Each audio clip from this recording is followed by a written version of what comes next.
नमस्कार सबैजनालाई। आज एउटा जापानबाट विशेष खबर तपाईहरु समक्ष प्रस्तुत गर्दैछु। आजको मिति भनेको 2024 8 महिनाको 15 तारिक बिहीबारको दिन। भोलि 16 तारिक र पर्सि शनिबारको दिन जापानमा आँधीबेहरी आउने अनुमान लगाइएको छ। यहाँ म आज तपाईहरुलाई जापानमा जुन NHK ले लेखेको न्यूज जस्ताको तस्तै तपाईहरु समक्ष प्रस्तुत गर्दैछु।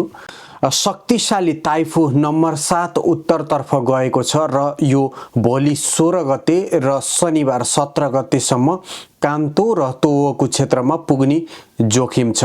विशेष गरी इजु टापुहरुमा शक्तिशाली हावा चल्नेछ जसले केही घरहरु भत्काउन सक्नेछ, जसले गर्दा धेरै क्षति हुने अनुमान गरिएको छ। जापान मौसम विज्ञान एजेन्सी पूर्वी जापान र तोहोकु क्षेत्र नजिक बढी जोखिम रहनेछ। पत्रकार सम्मेलनमा जापान मौसम विज्ञान तथा एजेन्सीका प्रमुख पूर्व अनुमानकर्ता सुची तातेहाराले उक्त आँधी 16 देखि 17 तारिकसम्म तीव्र बल र तीव्र हावासहित पूर्वी जापान र तोहोकु क्षेत्रमा पुग्ने भविष्यवाणी गरेका छन्। साथै इजु टापु, कान्तो र तोहोकुमा भयंकर हावा चल्छ जसले समुद्रमा भीषण आँधी ल्याउनेछ। यसका साथै कान्तो क्षेत्रमा आँधीको वर्षाको बादलका कारण भारी वर्षा हुनेछ र ठूलो मात्रामा 24 घण्टाको अवधिमा 200 मिलिमिटर वर्षा हुने अनुमान गरिएको छ भनेको छ। 24 घण्टामा 200 मिलिमिटर वर्षा हुने अनुमान गरिएको छ।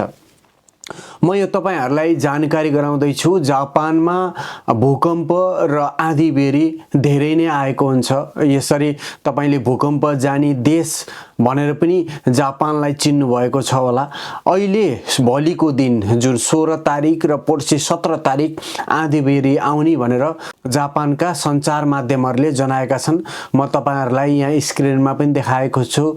अहिले जापानमा यो सञ्चार माध्यमले देखाएका कुराहरु म तपाईहरुलाई प्रस्तुत गर्दैछु। जति पनि जापानमा हुनुहुन्छ र विशेष गरेर अलिकति यो जोखिमपूर्ण क्षेत्रहरुमा बस्नेहरुले अलिकति ध्यान दिनु होला भन्न चाहन्छु। विशेष गरेर भर्खर जापानमा आउनु भएकोहरुलाई धेरै कुरा थाहा हुँदैन। तपाईहरुले आफ्नो स्कुलमा आफ्नो गाकोमा टिचरहरुसँग कुराकानी गरेर भोलिको टाइफु कस्तो टाइफु हामीले के गर्नुपर्छ भनेर सरसल्लाह पनि लिनु होला। तपाईको नजिकको कोही नेपाली हुनुहुन्छ भने उहाँहरुसँग बुझ्नु होला भन्न चाहन्छु। यो टाइफु भोलि र पर्सिको एकदमै खतरनाक टाइफु भनेर पनि अनुमान लगाइएको छ।